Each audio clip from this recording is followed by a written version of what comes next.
রিতায় আপার ভয় নাই, রাজপথ ছাড়ি নাই। রিতায় আপা এগিয়ে চলো, দিঘিবাসী তোমার সাথে, দিঘিবাসী তোমার সাথে। বিসমিল্লাহির রহমানির রহিম।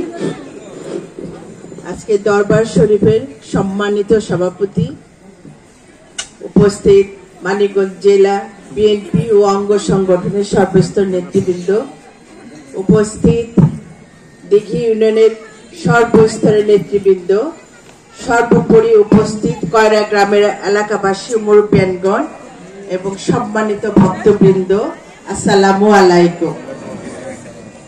আমি আমার বক্তব্যের শুরুতে শ্রদ্ধা ভরে স্মরণ করছি এই এলাকারই সাবেক সংসদ সদস্য অ্যাডভোকেট নিজামুদ্দিন খান সাহেবকে শ্রদ্ধা ভরে স্মরণ করছি এবং তার রুহের মাগফিরাত কামনা করছি। আজকে আমরা এখানে দাঁড়িয়ে আছি 17 বছর পরে, তাই না? 17 বছর পরে আমরা এখানে দাঁড়িয়ে একসাথে এতগুলি লোক দাঁড়িয়ে কথা বলতে পারছি। তাহলে আমাদের প্রথমে পরম করুণা আল্লাহর কাছে শুকরিয়া আদায় করতে হবে। আল্লাহর রহমত ছাড়া আমরা এখানে দাঁড়াতে পারতাম না, থাকতে পারতাম না। কারণ আপনারা সবাই দেখেছেন এই 17টা বছর প্রত্যেকটা মানুষের উপর কি নির্যাতন চলেছে। কেউ ঘরে থাকতে পারে নাই, সবাই আসামি ছিলাম আমরা। যারা বাংলাদেশের মানুষ বলতে গেলে প্রত্যেক আসামি ছিলাম। একটা কয়েকখানা তৈরি করে রাখা হয়েছিল। সেইখান থেকে ছাত্র জনতার কঠিন বিপ্লবের মাধ্যমে আজকে আমরা স্বাধীনতাটা পেয়েছি। আমরা কি পরিপূর্ণ স্বাধীনতা পেয়েছি? না, পরিপূর্ণ হয় নাই। পরিপূর্ণ হয় না, আমাদের কাজ কিন্তু বাকি আছে। আমরা কিন্তু স্বাধীনতা প্রাথমিক ধাপে এসেছি। পরিপূর্ণ কখন হবে? যখন আমরা গণতান্ত্রিক সরকার প্রতিষ্ঠা করতে পারবো, যখন আমাদের ভোটটা আমরা দিতে পারবো। এই যেখানে আমার সামনে যারা আছে, আরো যুবক আছে, তরুণ যারা আছে, আমরা কিন্তু ভোটই দিতে পারিনি। অনেকে 40 বছর হয়ে গেছে, সে ভোটই দিতে পারেনি। এই ভোটটা যখন আমরা দিয়ে আমরা যখন জনগণের সরকার প্রতিষ্ঠিত করতে পারবো, গণতান্ত্রিক সরকার প্রতিষ্ঠিত করতে পারবো, মানবিক সরকার প্রতিষ্ঠা করতে পারবো, তখনই কিন্তু আমাদের পরিপূর্ণ স্বাধীনতা আসবে। কি মনে করেন আপনারা? আমার যে কথাটা ঠিক আছে কিনা? তাহলে কি করতে হবে? আমাদের দায়িত্ব কিন্তু বেশি। এখন কিন্তু আমাদের দায়িত্ব অনেক হয়ে গেছে। ছাত্র জনতার অভ্যুত্থানের যে স্বাধীনতা এনেছে, তার পরবর্তী দায়িত্ব কিন্তু আমাদের উপর পড়েছে যে আমাদের স্বাধীনতাটা ধরে রাখতে হবে। এজন্য এই স্বাধীনতাকে পরিপূর্ণ করতে হলে আমাদের সবাইকে ঐক্যবদ্ধভাবে কাজ করতে হবে। ব্যক্তিগত দ্বন্দ্ব এই মুহূর্তে ভুলে যেতে হবে। কাউকে আমার ভালো নাও লাগতে পারে, কিন্তু আজকে আমরা দলের জন্য, দেশের জন্য, আমাদের ভবিষ্যৎ সন্তানদের জন্য আমরা সমস্ত কিছু ভুলে যাব। আমরা পারিবারিক দ্বন্দ্বের ঊর্ধ্বে থাকবো, আমরা ব্যক্তিগত দ্বন্দ্বের ঊর্ধ্বে থাকতে হবে।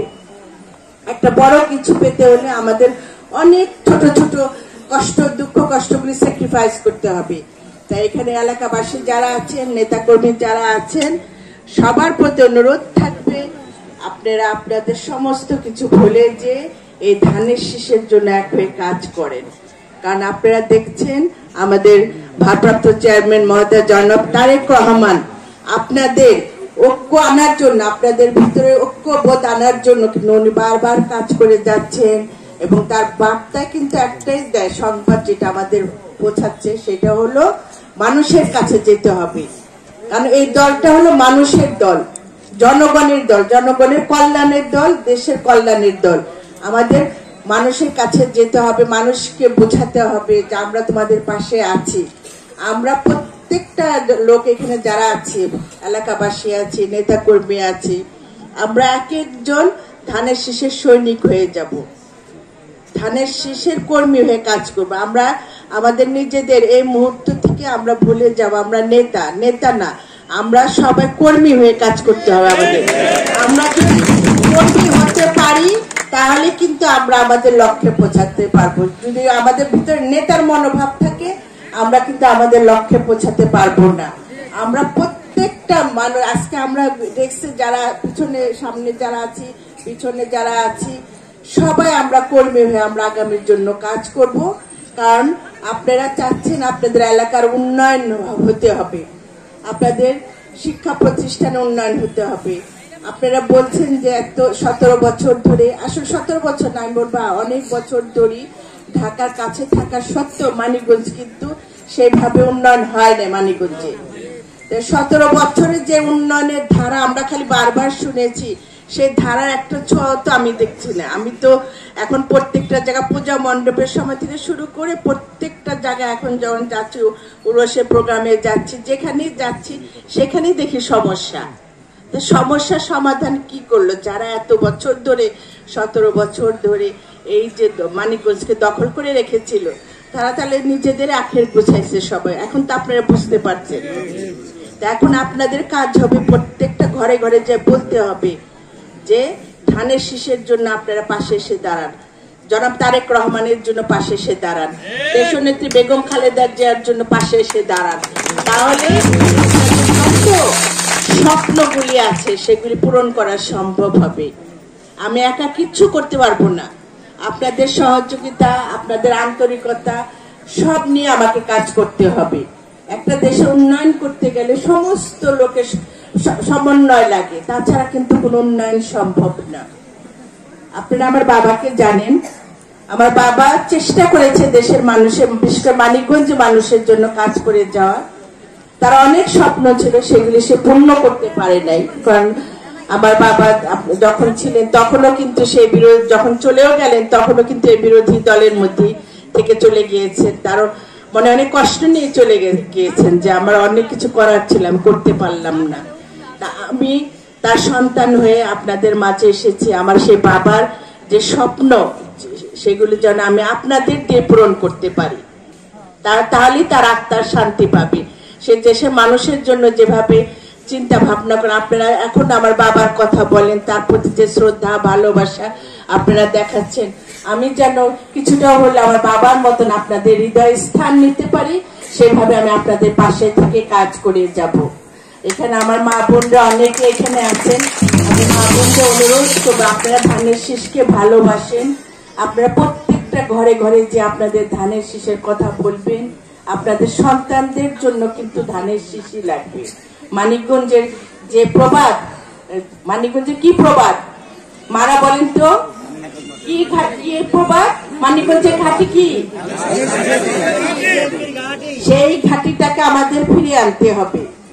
সেই ঘাটিটাকে ফিরে আনতে হলে আর যেন কখনো নৌকা বলে কোনো জিনিস যেন মানিকগঞ্জে না থাকে, আপনাদের কাজ করতে হবে। আমরা তো সারা জীবন থাকবো না, কিন্তু আপনাদের সন্তানরা যারা আছে, তরুণ সমাজ যারা আছে, তারা যেন ধানের শীষটাকে সারা জীবন হাতে ধরে বহন করে নিয়ে যায়। এখানে কিছুক্ষণ আগে আমার একজন মুরব্বী আসছিল, সে অতিশয় বৃদ্ধ একজন মানুষ, তার হাতে যদি ধানের শীষ থাকতে পারে, আমার তরুণ সমাজ আমার সন্তানদের হাতে কেন ধানের শীষ থাকবে না? তাদের বৃদ্ধ বয়স কবরে যাওয়ার আগ পর্যন্ত সে ধানের শীষকে নিয়ে যেতে হবে, তাহলে দেশের মুক্তি হবে। তাহলে দেশনেত্রী বেগম খালেদা যে স্বপ্ন দেখেছেন, শহীদ রাষ্ট্রপতি যে সোনার বাংলাদেশ গড়েছিলেন, আমাদের আগামীর যে আমরা যাকে আমাদের নেতা বলি, সেই নেতা জনাব তারেক রহমান যে বাংলাদেশ গড়তে চাচ্ছে, তার মা বাবা রেখে যাওয়া বাংলাদেশ, সে বাংলাদেশটা তাহলে আমরা গড়তে পারবো। আমাদের কি করতে হবে? ঐক্যবদ্ধভাবে, একটাই কথা, ঐক্যবদ্ধভাবে সবাইকে মিলে কাজ করতে হবে, তাহলে আপনাদের সমস্ত স্বপ্ন পূরণ হবে। এখানে কিছু দাবি দেওয়ার কথা এসেছে, তো পুকুরের কথা বলা হলো, পুকুর ভরাট হলে উপকার আসবে। তা এখন পুকুরটা কোন সাইডে? এই সাইডে পুকুরটা, এই সাইডে। এই পুকুরটা যদি এই সাইডে থাকে, এরপরে কি জায়গা আছে? রাস্তা। তাহলে কতটুকু বাড়বে পুকুরে? আপনার এখানে যে একটা বন্ধ জায়গা, এখানে বন্ধ জায়গা 100 ফুট আছে। আচ্ছা, আমরা তো রাত্রেবেলা দেখে যেতে পারছি না, পরবর্তী সময় আমার প্রতিনিধি পাঠাবো, আমাদের সিনিয়র নেতৃবৃন্দ আছে, তারা এসে সরজমিনে দিনের বেলা দেখে যাবে। দিনের বেলা দেখে যদি আমার ব্যক্তিগত তহবিল থেকে সম্ভব হয়, আমি ওটা করে দিব। কবরস্থানে সবকিছু আমি দেখে পর্যালোচনা করে আমার ব্যক্তিগত তহবিলের সম্ভব হলে করে দিব। আর যদি দেখা যায় সেটা বিশাল কোনো ব্যবহার আছে তখন তো স্বাভাবিকভাবে আপনারা বুঝতেই পারেন যে সরকার গঠন না হওয়া পর্যন্ত অপেক্ষা করতে হবে। আমরা যে 17 বছর অপেক্ষা করতে পারি, একটা বছর অপেক্ষা করতে পারবো না? ইনশাআল্লাহ আমরা একটা বছর অপেক্ষা করতে পারবো এবং সেভাবে আমরা কাজ করতে পারবো। আর সব থেকে যেটা বড় কথা যে আমরা কিন্তু চাই দেশের উন্নয়ন আসুক। আপনারা মনে যে আমি পুকুর ভরে দিব, বাউন্ডারি ওয়াল করে দিব, এটাতে কিন্তু হ্যাঁ মানুষের সুবিধা হবে, কিন্তু একটা এলাকার উন্নয়ন কিন্তু হবে না। এলাকার উন্নয়ন কখন হবে? যখন আপনার সন্তানদের শিক্ষা দিতে পারবো। আমাদের প্রথম কাজ হবে যেটা জনাব তারেক রহমান তার 31 দফায় বলেছে যে আমাদের প্রাইমারি লেভেল থেকে পড়াশোনাটাকে ঠিক রাখতে হবে। এমন ভাবে আমরা পড়াশোনা কারিকুলাম তৈরি করব যাতে আপনার সন্তান মেট্রিক পাস করলো, ইন্টারমিডিয়েট পাস করলো, ডিগ্রি পাস করলো, যাই করার পরে সে যেন তার চাকরির জন্য তার টেনশন করতে না হয়, একটা কর্মসংস্থানের ব্যবস্থা হয়, সেটা কিন্তু আমরা করব। তার পরবর্তী যেটা হলো যে আমাদের শিল্প প্রতিষ্ঠা এখানে গড়ে তুলতে হবে। শিল্প প্রতিষ্ঠা এখানে যে গড়ে তুলতে পারি তাহলে কি হবে, এখানে মহিলারাও, এখানে পুরুষ নারী পুরুষ সবাই সেখানে কাজ করতে পারবে, তার রুটি রোজগারের ব্যবস্থা হবে। এগুলি কিন্তু আমাদের মূল পয়েন্ট। আমরা যদি এই দুইটা পয়েন্ট নিয়ে কাজ করি তাহলে কিন্তু আপনাদের অভাব হবে না এবং উন্নয়নের কোনো কষ্ট হবে না। আমি মনে করি আপনারা আমার কথা বুঝতে পেরেছেন। আপনারা সবাই মিলে একসাথে থেকে আগামীর জন্য কাজ করেন, ইনশাল্লাহ আমরা আমাদের লক্ষ্যে পৌঁছাতে পারবো। এখানে এসেছি, এমন এক জায়গায় এসেছি, আমি এখানে দাঁড়িয়ে কথা বলছি, উনার কথা আপনারা শুনে আমার তো শোনার সৌভাগ্য হয় না, যারা শুনেছেন উনিও সেভাবে আপনাদের নিশ্চয়ই তার আল্লাহর কথাই বলেছে, ধৈর্যের কথা বলেছে, সহনশীলতার কথা বলেছে। আমরা সমস্ত কিছু মিলে একটা লক্ষ্যে পৌঁছাতে গেলে আমাদের যেমন ধৈর্য ধরতে হবে, নিজেকে সহনশীলতার মধ্যে থাকতে হবে, নিজেকে একটা নৈতিক চরিত্রের মধ্যে রাখতে হবে, না আমরা যাতে কোনো অন্যায় কাজ না করি। সমস্ত কিছু কিন্তু সবকিছুই কিন্তু উনি কিন্তু আপনাদের বলেছেন। এখানে যে দরবার যে সুফি ছিলেন, তা আমাদেরও কিন্তু সবার চিন্তা ভাবনা ওইভাবে নিয়ে আমাদের কাজ করতে হবে, তাহলে একটা এলাকার উন্নয়ন এবং এলাকার মানুষের বিবেক সুন্দর সুস্থ হবে। আপনারা ভালো থাকুন, সুস্থ থাকুন, আবার আপনাদের মাঝে আসতে পারি সেই প্রত্যাশা নিয়ে বিদায় নিলাম। বিদায়ের আগে এখানে অনুষ্ঠানে আয়োজক যে সভাপতি যে আছেন তার হাতে আমি আপনাদের কষ্ট করে সবাই আয়োজন করেছেন এবং এই দরবারের জন্য আমি 50,000 টাকা দিয়ে গেলাম। আর এখানে একটা ক্লাব আছে, ক্লাবের যারা যুব সংঘ যে ক্লাবটা আছে কয়রা যুব সংঘ, এই ক্লাবের যারা আছে তাদের মিষ্টি খাওয়ার জন্য 10,000 টাকা দিয়ে গেলাম। সবাই সুস্থ থাকেন, ধন্যবাদ সবাইকে।